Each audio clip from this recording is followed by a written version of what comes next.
My first job was delivering food for a local takeaway restaurant. I was 18, desperate for money, and excited to finally have my own car. Most of the deliveries were uneventful. Hand over the food, collect payment, move on. The night everything went wrong started with my last delivery. The address was in one of the newer neighborhoods on the edge of town. Large houses, quiet streets, the kind of place where nothing bad was supposed to happen. When I knocked on the door, it opened almost immediately. A woman stood there. She looked to be in her mid-20s, wearing a black dress and a nervous smile. She was easily one of the most attractive women I'd ever seen. "Food delivery?" she asked. I nodded. As I handed over the order, she glanced over her shoulder into the house.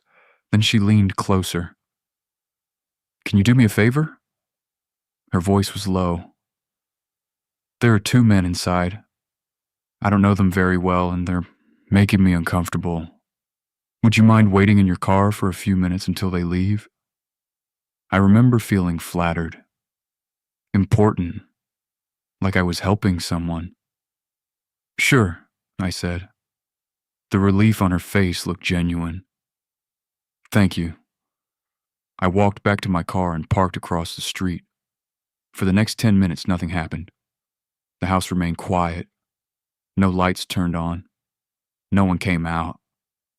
Eventually, I convinced myself I'd overreacted. I started the engine. Then I heard a scream. A woman's scream. I jumped out of the car. The front door flew open. The woman ran outside barefoot. Blood covered one side of her face. She was crying and screaming for help. Two men burst out after her. One grabbed her by the hair. The other punched her so hard she collapsed onto the driveway.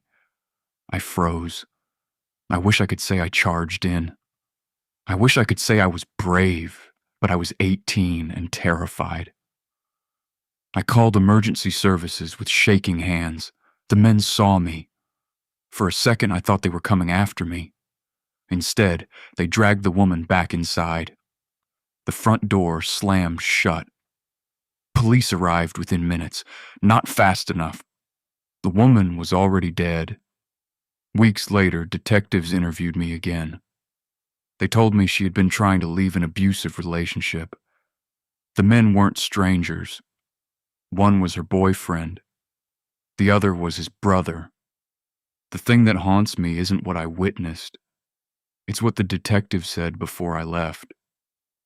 "She probably came to the door because she saw your delivery car and thought you might be her chance to get away.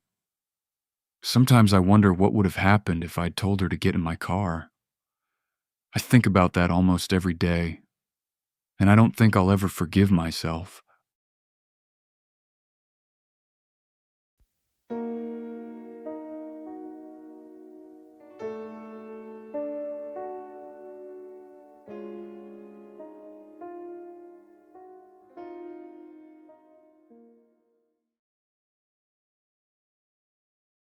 My name is Walter, and after 38 years delivering parcels, I was finally retiring. I was 67 years old. My knees were shot. My back ached constantly, and my doctor had spent the last year warning me about my heart. "Take it easy," he told me. That was the plan. One final shift, a retirement cake at the depot, then a quiet life. The day started normally enough.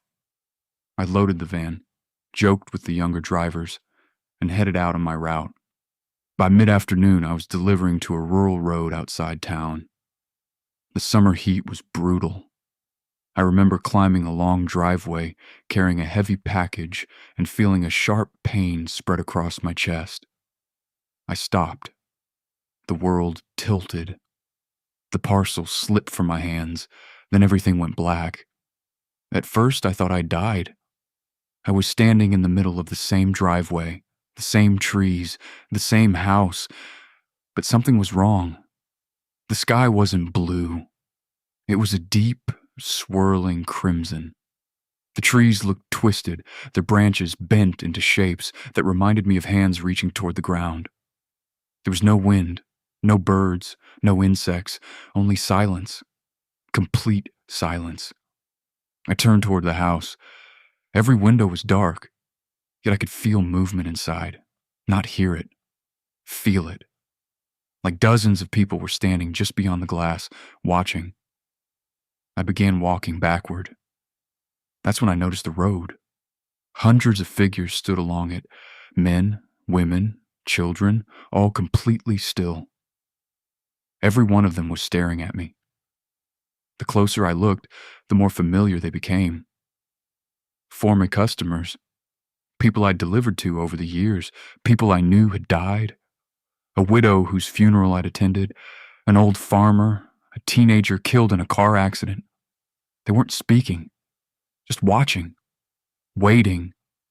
Then someone stepped out from the crowd. It was me. Not a younger version, not an older version, me, wearing my delivery uniform. The other, Walter, smiled. You took longer than expected. The moment he spoke, the sky cracked. A sound like tearing metal echoed across the horizon. The crowd began walking toward me. Thousands of footsteps, no faces, no expressions, just endless movement. I tried to run. A hand grabbed my shoulder. Everything vanished. I woke up on the driveway with paramedics surrounding me. They told me my heart had stopped for nearly 3 minutes. A customer had found me and called emergency services. Everyone called it a miracle, but something stayed behind. That was 6 years ago. I retired. My heart recovered. Life continued. Mostly. The problem is that I still see them. Sometimes while driving, sometimes standing in crowds, former customers who died years ago, watching, waiting. And every few months, I catch sight of the other Walter. Always at a distance, still wearing the uniform, still smiling.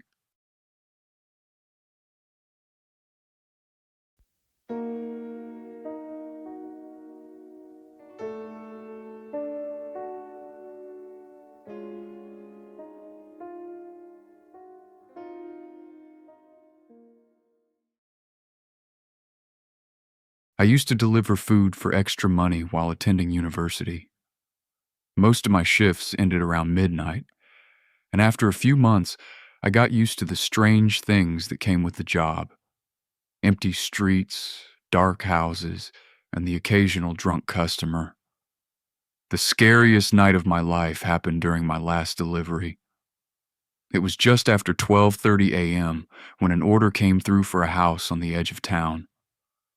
The address sat near a stretch of bushland with only a handful of homes nearby. I picked up the food and drove out. The roads grew quieter the farther I went. By the time I reached the street, there wasn't another car in sight. The house was at the end of a long gravel driveway. No lights, no signs of life. I checked the app.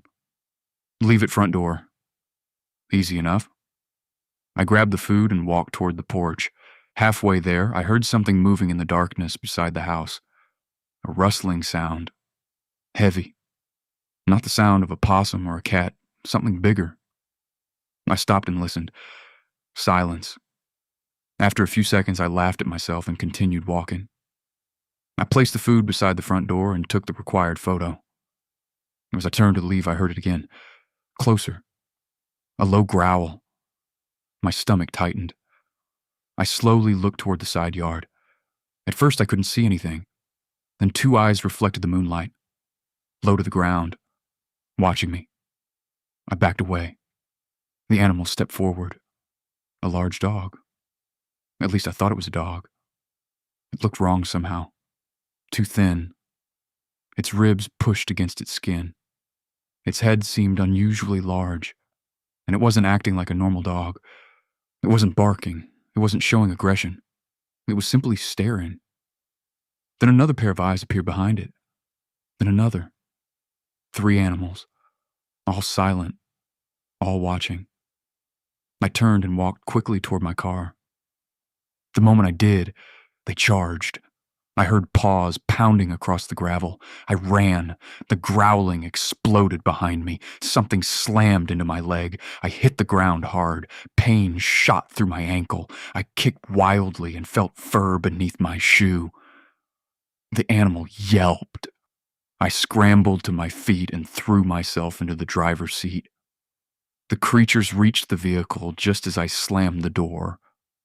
One hit the side of the car so hard the entire van shook. I locked the doors and sped away. The next day, I reported the incident. A local ranger visited the property. Later that week, he called me back. There were no dogs living there. In fact, the house had been vacant for almost a year. The food order had never been placed by a customer. The account used to make it belong to a man who had disappeared in the surrounding bushland 8 months earlier.